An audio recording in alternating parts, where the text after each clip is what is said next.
Hello and welcome to Alpha Militaria TV. Thanks for tuning in once again. My name is Richard Saunders.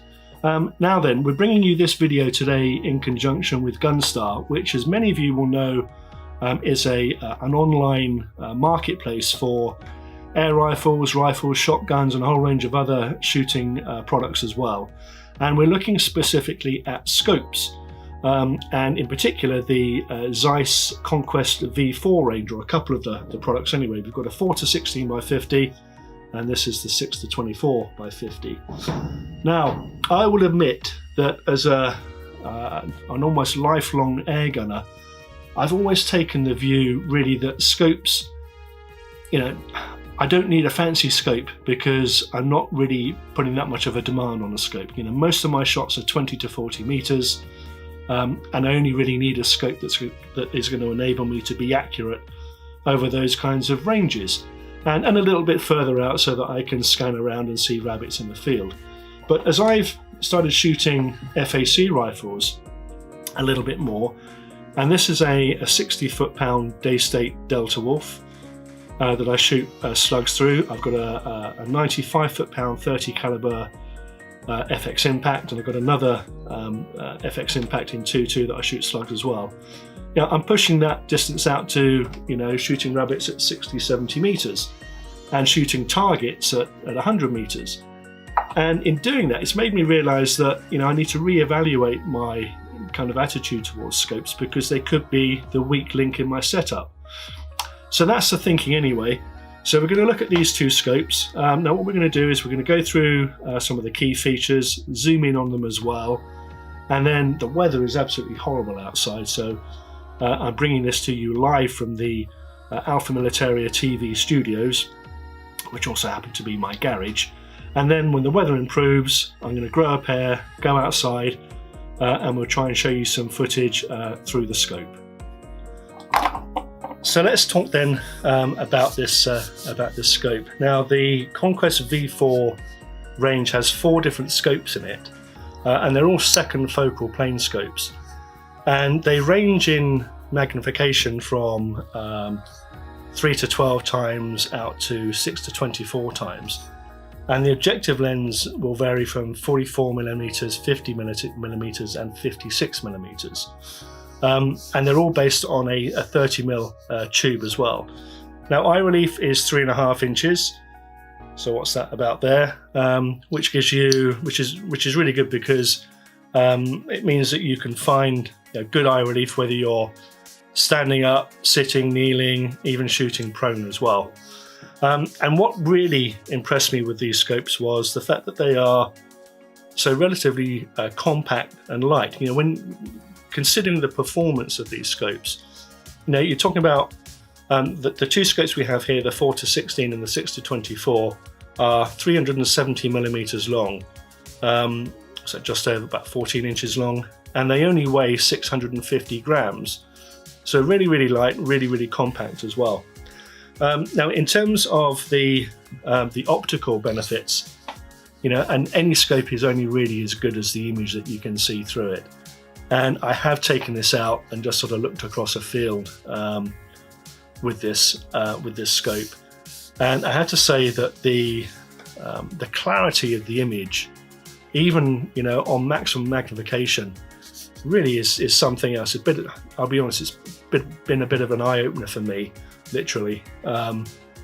There's no distortion through the colors, through the magnification. There's no waviness around the edge of the image. Everything remains sharp as you go up and down the magnification, and also the colors remain very, very strong. I hadn't really appreciated before, but with some of my other scopes, the higher the magnification at range, the more the color seems to get washed out of it. The color and the image remains incredibly crisp all the way through. Now, I guess I shouldn't be surprised. A scope at this price range, you'd expect that, especially when it has comes from a company like ZEISS, which is renowned for its optics and the quality of its lenses.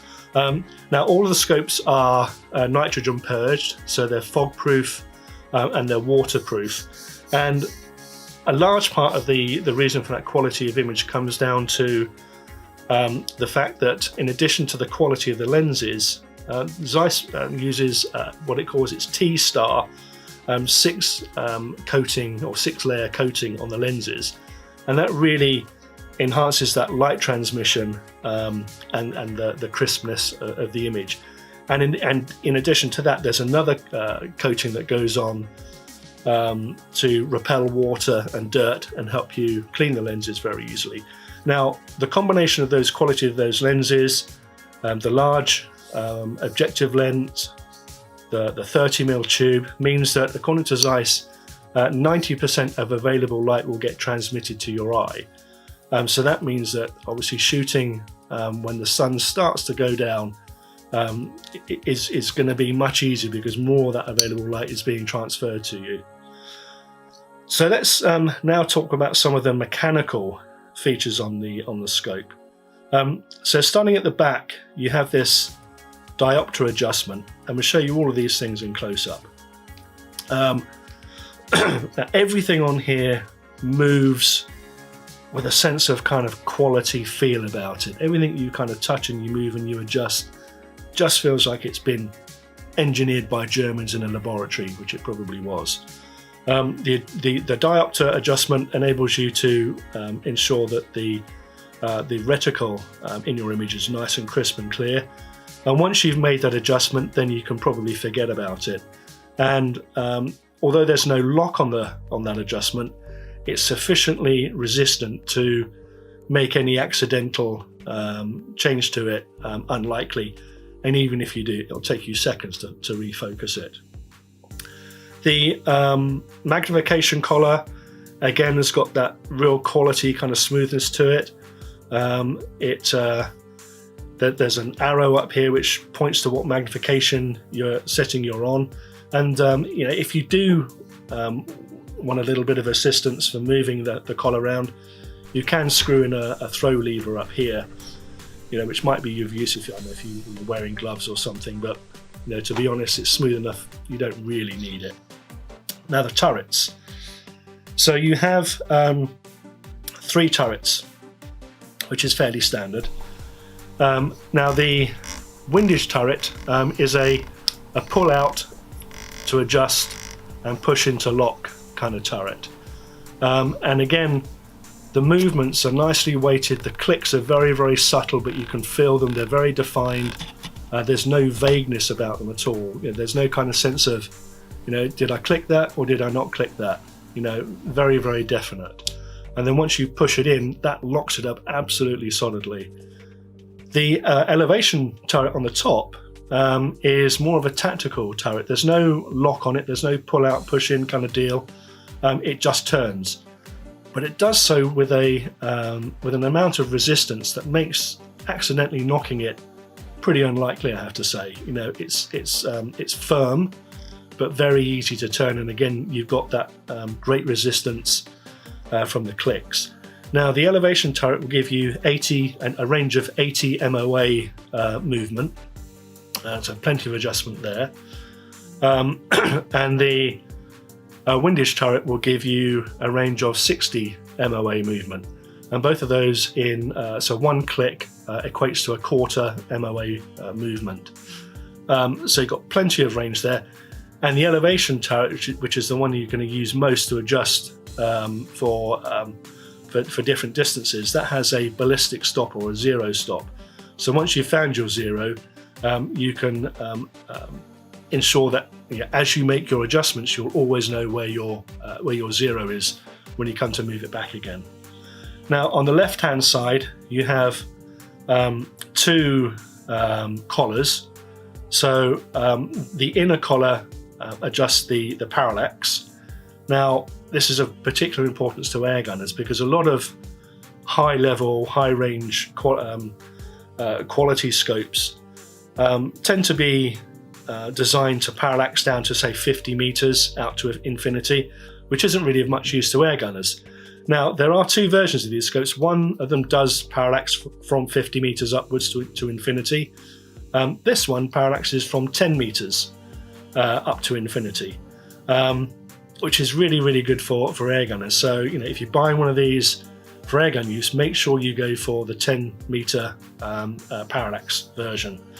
And the parallax itself operates on a collar on the side. Again, very, very smooth. The collar is slightly knurled to give you plenty of purchase, even with gloves on. But it just moves really smoothly. Now, outside of that is the illuminated reticle adjustment, and it takes a CR2032 battery and will last for a long time. Now, there's 10 different illumination settings on the scope, and what I really like is that on a lot of scopes, they have 10 or 12 different brightness settings, and you just literally turn through from 1 to 12. Now, what's great about this is that in between each brightness level, there's a stop. So you put it onto brightness 1, and then you turn it again, and it goes off. Then you turn it again, goes to brightness level 2. Turn it again, goes off. Up to 3, goes off, up to 4. So it means that you can decide on what brightness setting you want, turn it off by just a fractional movement on that collar, and then when you need it again, it's just a slight little turn to switch it back on again at your desired illumination setting. Really like that. I should say that of the 6 different reticle styles, as I think I said before, all but 2 of them have this illumination feature on them. So I think that's about it. So yeah, these are, as I say, premium level scopes, especially for airgunners. They run at around about £1,100 to £1,200 for the 2 different versions. So the next time I see you, it'll be in the field with a target set out at different distances, and we'll try and show you some footage through the scopes. Right, so we've had a look at the Conquest V4 in the studio, my garage. And what I've done is I've brought it down to one of my permissions on a big field, and I set out targets at 10 meters, 50 meters, and 100 meters to try and show you some footage through the scope, how the scope magnifies, and how the parallax works as well. Now, I'll show you the setup as well for those of you who are interested. So what we've done is we've got the 4:16 scope on the gun first of all, and the gun is a Daystate Delta Wolf FAC 22. We're not shooting the gun today. There's no pellets in it. There's no magazine in it. It's just purely to put the scope on something.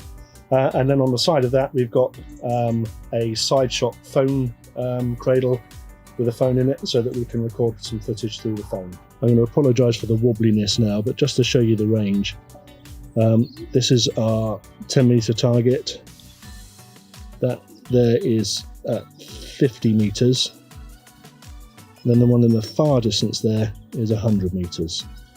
So this is the 4:16 model, and this currently is on 4 times magnification. And the closest target you can see is at 10 meters, the middle one is at 50 meters, and then the furthest one is at 100 meters. Now the chap you can see right at the end of the field there, we have let him know what's going on, and that he's in no danger, just in case you're concerned. So what I'm going to do is I'm going to zoom in and out of the magnification range and show you the parallax adjustment as well. Now if it gets a little bit wobbly, I do apologise for that,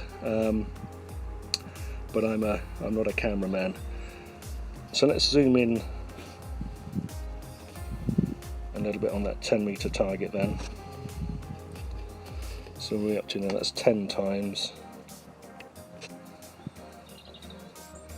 That's full 16 times. Right, now to adjust the parallax.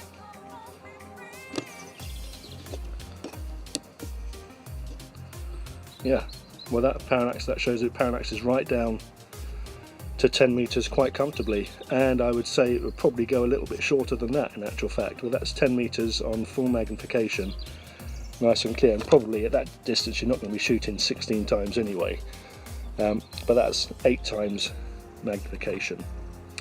Right, let's check out the 50 meter target then.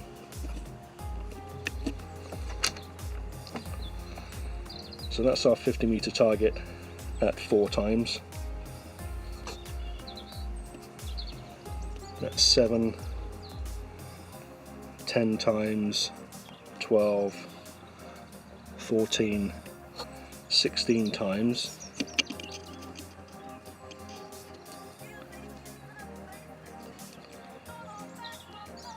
Yeah, that Parallax is one as well. As I said before, the quality, you're not really getting a sense of the quality through the glass here because of my limitations as a cameraman. But that gives you a sense of just how capable the rifle is, zooming in and out. Right, let's get it out to 100 meters then. Where's that one? Over there. Right, there's a 100 meter target, so 4 times, zooming right up. Oops. Right, so that's 16 times, and that's the parallax adjustment there. Now what unfortunately I'm not capable of doing is really fine-tuning the focus on the phone app to show you the reticle, but in reality the reticle is very, very clear at those distances too. So that's the ZEISS Conquest V4, the 4-16 by 50 and the 6-24 by 50. I have to say, as I said before, literally an eye-opener for me, just the difference in quality between, on this sort of next level up scope. Just incredibly clear, the colours, the sharpness, lack of distortion, fantastic. Anyway, hopefully you found that interesting. If you did, please hit the like button and subscribe to us. And if you'd like more information on a whole range of airgunning topics, take a look at our website, which is www.alphamilitaria.com. Thanks for watching.